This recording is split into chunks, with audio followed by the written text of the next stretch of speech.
Matthew chapter 16. The Pharisees and the Sadducees came to Jesus and tested him by asking him to show them a sign from heaven. He replied, "When evening comes, you say it will be fair weather, for the sky is red, and in the morning, today it will be stormy, for the sky is red and overcast. You know how to interpret the appearance of the sky, but you cannot interpret the signs of the times. A wicked and adulterous generation looks for a sign, but none will be given it except the sign of Jonah." Jesus then left them and went away. When they went across the lake, the disciples forgot to take bread. "Be careful," Jesus said to them. "Be on your guard against the yeast of the Pharisees and the Sadducees." They discussed this among themselves and said, "It is because we didn't bring any bread." Aware of their discussion, Jesus asked, "You of little faith, why are you talking among yourselves about having no bread? Do you still not understand? Don't you remember the 5 loaves for the 5,000, and how many basketfuls you gathered, or the 7 loaves for the 4,000, and how many basketfuls you gathered? How is it you don't understand that I was not talking to you about bread, but be on your guard against the yeast of the Pharisees and the Sadducees?" Then they understood that he was not telling them to guard against the yeast used in bread, but against the teaching of the Pharisees and the Sadducees. When Jesus came to the region of Caesarea Philippi, he asked his disciples, "Who do people say the Son of Man is?" They replied, "Some say John the Baptist, others say Elijah, and still others Jeremiah or one of the prophets." "But what about you?" he asked.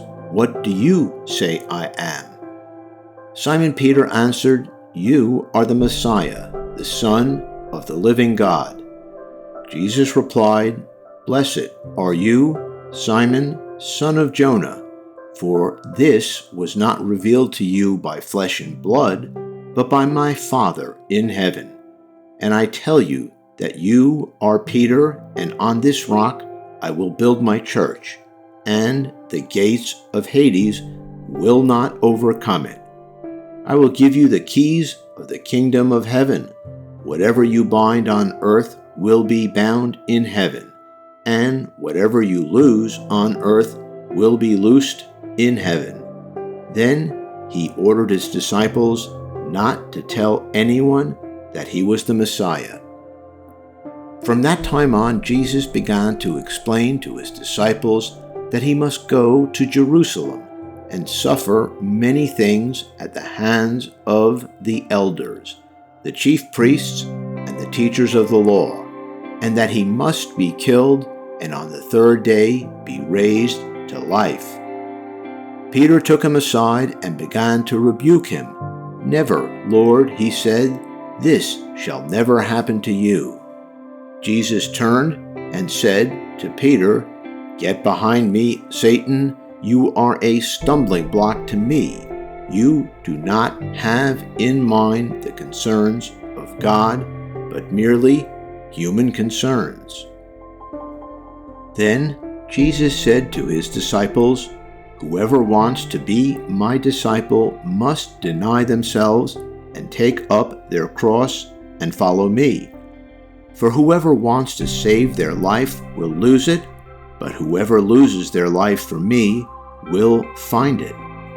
What good will it be for someone to gain the whole world, yet forfeit their soul? Or what can anyone give in exchange for their soul? For the Son of Man is going to come in his Father's glory with his angels, and then he will reward each person according to what they have done. Truly I tell you, some who are standing here will not taste death before they see the Son of Man coming in his kingdom."